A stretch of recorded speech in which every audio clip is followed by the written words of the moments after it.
নিজের নিজের মতো করে না করে এবং আমাদের যে মাসলাকি দ্বন্দ্বের যে জায়গাটা বিশেষ করে এখানে আমরা দেখতেই পাচ্ছেন, তো সমস্ত স্তরের মুসলিম সম্প্রদায়ের মানুষদের কাছেও আমরা বিশেষভাবে আবেদন করছি, সব মাসলাকি দ্বন্দ্ব ভুলে গিয়ে আসুন দেশের স্বার্থে জাতির স্বার্থে আমরা ঐক্যবদ্ধভাবে এই লড়াইয়ে আমরা অংশগ্রহণ করি।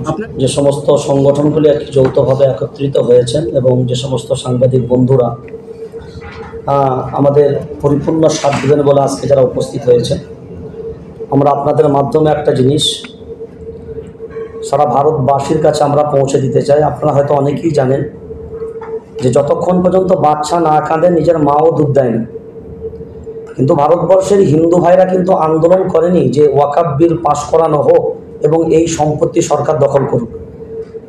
এত বড় বৃহৎ তারা ধর্মগুরু হওয়ার পরেও তাদের আন্দোলন কিন্তু হয়নি এ ব্যাপারে।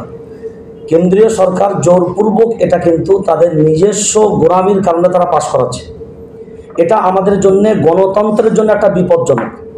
তো নিঃসন্দেহে ভারতবর্ষের সমস্ত সম্প্রদায়ের মানুষ তারা ধর্মনিরপেক্ষ মতবাদকে এবং এই গণতন্ত্রকে অ্যাকসেপ্ট করে বলি আজকে ভারতবর্ষের ধর্মনিরপেক্ষ এই রাষ্ট্রটা সারা পৃথিবীর কাছে একটা আদর্শ, যে এখানে আমরা সব রকমের কালার ঐক্যবদ্ধভাবে বসবাস করি। কিন্তু এই বর্তমান সরকার আসার পর থেকে নিয়ে আজ আমাদের ভিতরে যে বিভাজনের রাজনীতি খেলা রং চাপাচ্ছে এবং যেভাবে বিভাজন তৈরি করছে, এটা আমাদের ভারতবাসী হিসাবে আমাদের জন্য এটা খুব দুর্ভাগ্যজনক।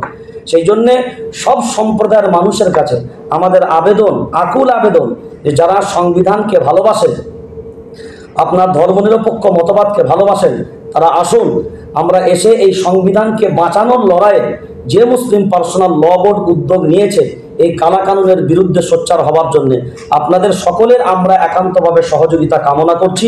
যে আপনাদের সহযোগিতা যদি আমরা পাই অবশ্যই এই কালাকানুনের বিরুদ্ধে আমরা সফল হব।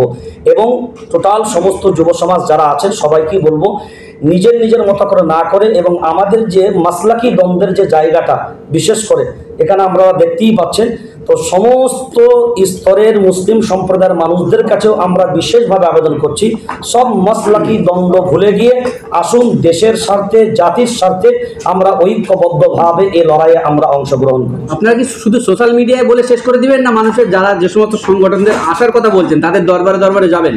না, আজকে থেকে তো আমরা সিদ্ধান্ত নিয়েছি প্রত্যেকের কাছে আমরা যাবো ইনশাআল্লাহ, এবং আমাদের বার্তা প্রত্যেকের কাছে পৌঁছাবো এবং অন্যান্য ধর্মীয় সংগঠনদের কাছেও আমরা বার্তা অলরেডি পৌঁছে দিয়েছি, যেটা কামরুজ্জামান আগেই বললেন যে 9 তারিখে আমরা তাদেরকে নিয়ে অবশ্যই আমরা বসছি কলকাতায়। তারপরে ইনশাআল্লাহ সর্বধর্মীয় সমন্বয় গঠন করে ইনশাআল্লাহ আগামী সিদ্ধান্ত আমরা জানব।